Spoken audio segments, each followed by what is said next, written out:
Peace and blessings, mabuhay. This is the podcast na gusto kong simulan kung saan ayokong mag-edit. Ayoko ng podcast na mahihirapan ako kasi yung podcast ko is free. It's going to, I believe, help a lot of people one way or another. Mga taong bukas ang kaisipan patungkol sa realidad na karamihan sa atin hindi maintindihan. Kasi majority ng population is, naniniwalang immortal sila. Majority ng population is nagfo-function na as if napakaseryoso ng buhay. Pero ang totoo nito is, this life is a game and this life is unsure. Kasi tomorrow is never a promise, but more than that,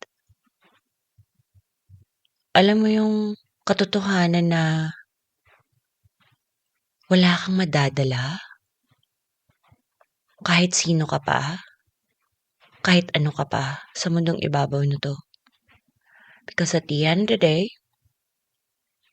even the body that you have, may iwan yung lahat dito. Ang saklap, ano? Tapos pinaghihirapan mong alagaan, pinaghihirapan mong gastusan, pinaghihirapan mong grabe yung effort mo. Super. Alam mo yung halos lahat ng focus mo is nasa physical na aspeto na lang kasi subconsciously, gusto natin lahat na maging accepted, maging parte ng society, ng isang pact because we are wired that way.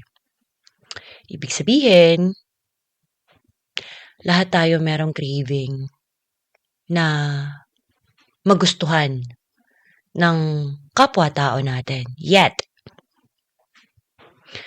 kahit anong gawin natin, kahit anong bait natin, kahit anong ganda, gwapo, perfect natin physically, kahit innately pa, nakakalungkot na it's never gonna be enough para maging katanggap-tanggap tayo sa karamihan.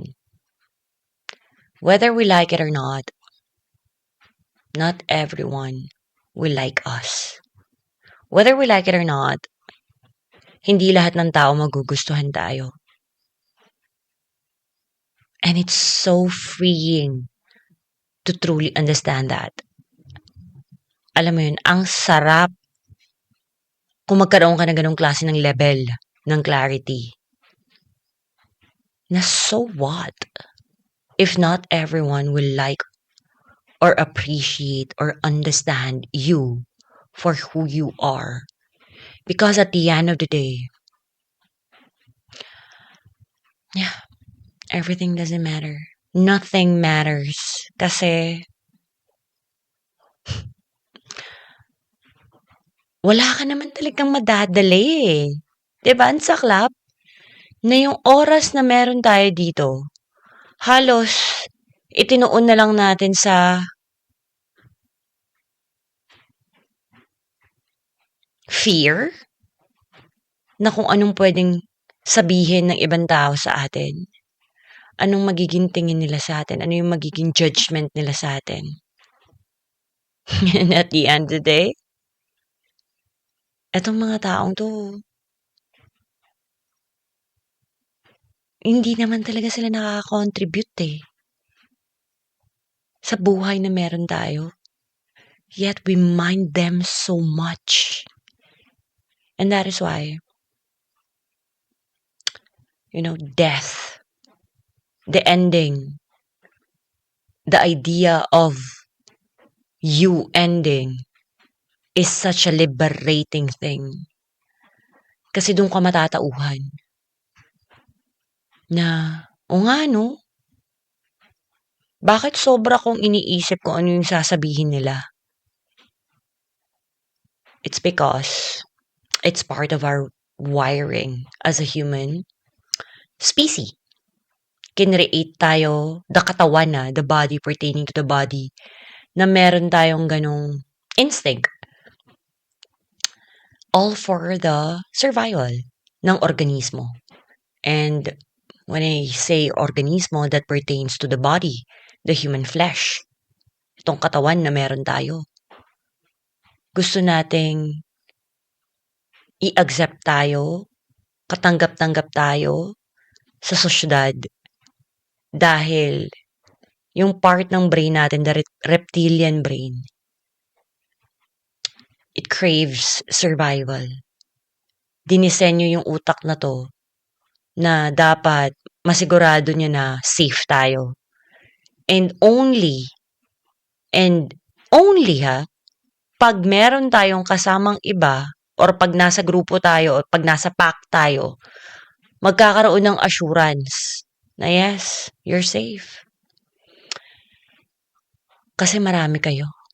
Saka sakaling may sumugod na tigre, maraming pwedeng mag-fight back towards the tiger.